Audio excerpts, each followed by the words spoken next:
Hello, இன்றைக்குள்ள லஞ்சில் பருப்பு சாதம். இதில் பாசிப்பயிறு, துவரம்பருப்பு ரெண்டும் போட்டு பண்ணியிருக்கேன். இதில் துவரம்பருப்பு பாசிப்பருப்புலேருந்து ப்ரோட்டீன் நமக்கு கிடைக்கும், ஃபைபர்ஸும் கிடைக்கும். சாப்பாட்டில் நமக்கு கார்போஹைட்ரேட்ஸ். இதுக்கு சைட் டிஷ் வந்துட்டு கொள்ளுப்பருப்பு, மல்லி இலை இது ரெண்டும் சேர்ந்து அரைச்ச சட்னி. மல்லியில் நிறைய ஃபைபர் இருக்குது, கொல்லுலேயும் ஃபைபர் இருக்குது. இந்த ஃபைபர் டைஜஷனுக்கு ரொம்ப ஹெல்ப்ஃபுல்லாக இருக்கும். ஒரு பிளெயின் ஆம்லெட். இப்போ இதில் கார்போஹைட்ரேட் கூட நிறைய ப்ரோட்டீன் இருக்குது, பருப்பும் போடுறனால. இதில் கொஞ்சம் ஃபைபர், இல்லை முட்டையில் ப்ரோட்டீன் இருக்குது. எப்படி இருந்தாலும் சுகர் லெவல் கொஞ்சம் ரைஸ் ஆகும். அதை பேலன்ஸ் பண்ணுறதுக்காக சூப்பு. இது வந்துட்டு முருங்கைக்கீரை சூப்பு.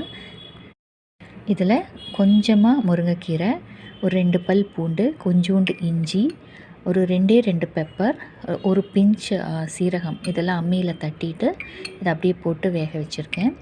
ஒரு 5 நிமிஷம் நல்லா கொதிச்சதுக்கப்புறம் கொஞ்சமாக மஞ்சள் பொடி போட்டு மறுபடியும் ஒரு 2 மினிட்ஸ் கொதிக்க வச்சிடணும். முருங்கைக்கீரையில் நிறைய சத்து இருக்குது. இது ப்ளட் சுகரை கம்மி பண்ணும்.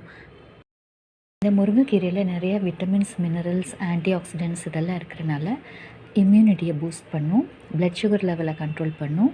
இதில் இருக்கிற ஹை ஃபைபர் கண்டென்ட்னால டைஜஷனுக்கு வந்துட்டு நல்லா ஹெல்ப்ஃபுல்லாக இருக்கும். அது மட்டும் இல்லாமல் ஹார்ட் ஹெல்த்துக்கு இது ரொம்ப நல்லது. இது போன் ஹெல்த்துக்கும் ரொம்ப நல்லது. எதனால் இது போன் ஹெல்த்துக்கு நல்லதுன்னா இதில் நிறைய கால்சியம் இருக்குது. அது மட்டும் இல்லாமல் அயர்ன், விட்டமின் கே எல்லாம் நிறைஞ்சிருக்கு. அதனால் முட்டு வலி வராமல் தடுக்கும். நம்ம அடிக்கடி இது உணவில் எடுத்துக்கலாம். இது சூப் மட்டும் இல்லை, கீரை பொரியலாகவும் செய்யலாம், அப்புறம் பருப்பில் போட்டு செய்து சாப்பிடலாம். அடிக்கடி இந்த கீரை எடுத்துக்கிறது ரொம்ப நல்லது. முருங்கைக்கீரை.